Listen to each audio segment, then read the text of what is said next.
But speaking of strategy, I know you guys are interested in AWS.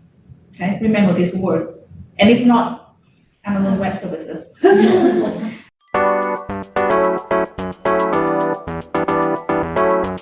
How should our strategy differ for internship search, interview prep versus job search, interview prep, as in like both the kind of approaches that we take for both kind of roles, especially as an international student who doesn't have any experience in the American business culture Okay. market. Ready? There's no difference. You know why? Because I highly encourage you guys to take an internship and a full-time job equally seriously. There's really no difference because an internship can lead you to a full-time job. And an internship, I mean, you never know what's next. So going back to focusing on the present moment, it's an opportunity. Never take anything for granted, even with like the people you meet in your life, right?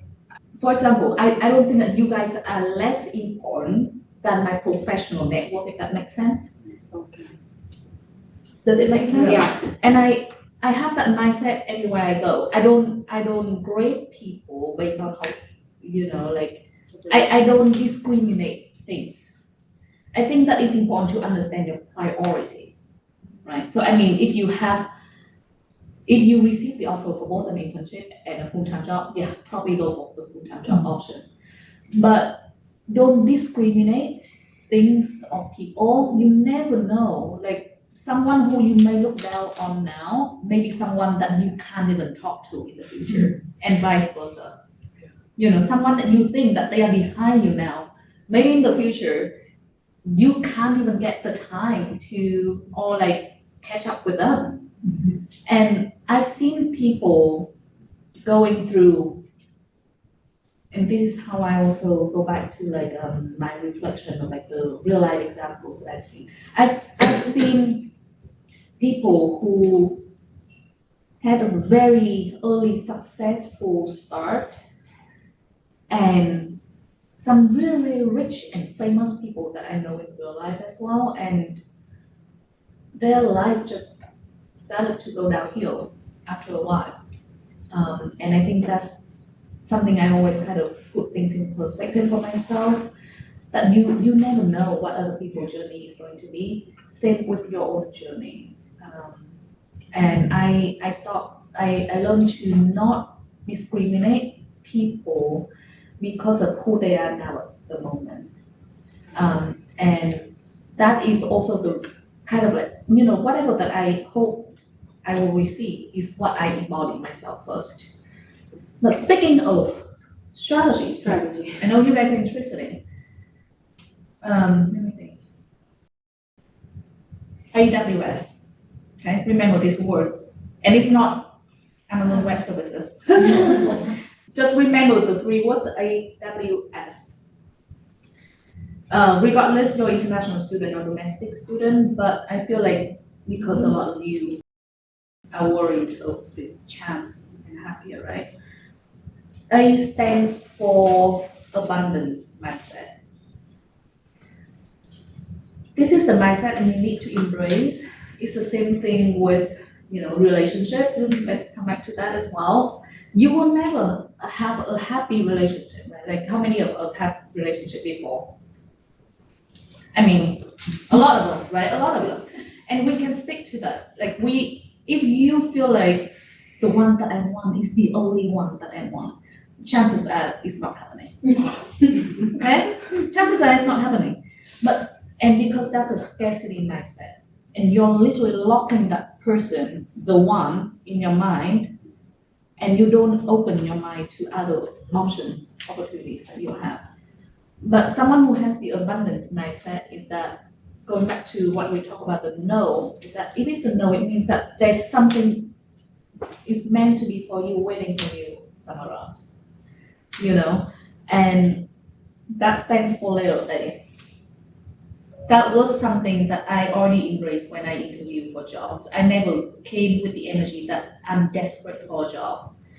And my mindset, I mean, the fact that I'm being here, definitely, I mean, I do want to have a job in America. But my mindset had always been that I know that I have something to offer. I know that I'm good. I know that I'm capable. And I do have talent. What it means is that there will always a place for me in the world.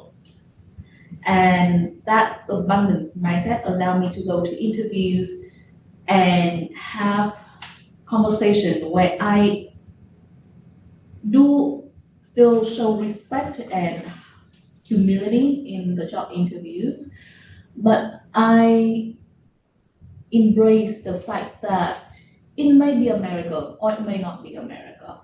If it's not America, fine, I figure something else. So I'm not locking anything as like forcing it that is meant to be. And that mindset will shape your energy in everywhere you go. And that energy is powerful even if you can't see it. W stands for will. You need to have the will. And that will come with discipline. That will comes from, I know we talk about sleeping, and I do think it's important. But I think it's also important to know that how many hours sleep that you need may be different from other people. I know that I do need to sleep more, but I also know that I can function very well with much little sleep compared to others. And I don't need to be like everyone else, but I have the will to put in a lot more effort than an average person would put in. Even the fact that I'm working on looming crisis outside of my work hour and exactly know how much work I actually put in my full-time job, it cannot be more full. It's not like I'm trying to do looming crisis. Like looming crisis during work hour and have a 9 to 5. Zachary can speak to it more than anyone else. But I have the will to put in a lot of work that no one is going to applaud me for that. No, like none of you will also know that either. But that is the will that you need to have, like the amount of work that you put in when no one is watching. And that's W. That's the will to succeed. And S is skill. At the end of the day, you need to have skills. No matter if you have the abundance mindset or you have the will, and if you are not competent, you're not going to be higher. So that is just going back to practicality. You can manifest however you want, but if you don't have anything to ground yourself to, if you don't have the skill set that the employers are looking for, it's not going to happen. And it's not because you're not lucky. So refining your skill, really master it like a craftsman, it's really mastering that craft, it's a skill that you're offering, and that is non-negotiable. If you're applying for the role that, let's say, it requires you to be excel at Tableau and coding, for example, and your strength is that I think that I can write very well and I can create very beautiful PowerPoint, but I don't know how to build Tableau or I don't know how to code. You are very valuable still, but for another job. And that is the practicality of this. So, and vice versa. So AWS is what you need to remember. Great.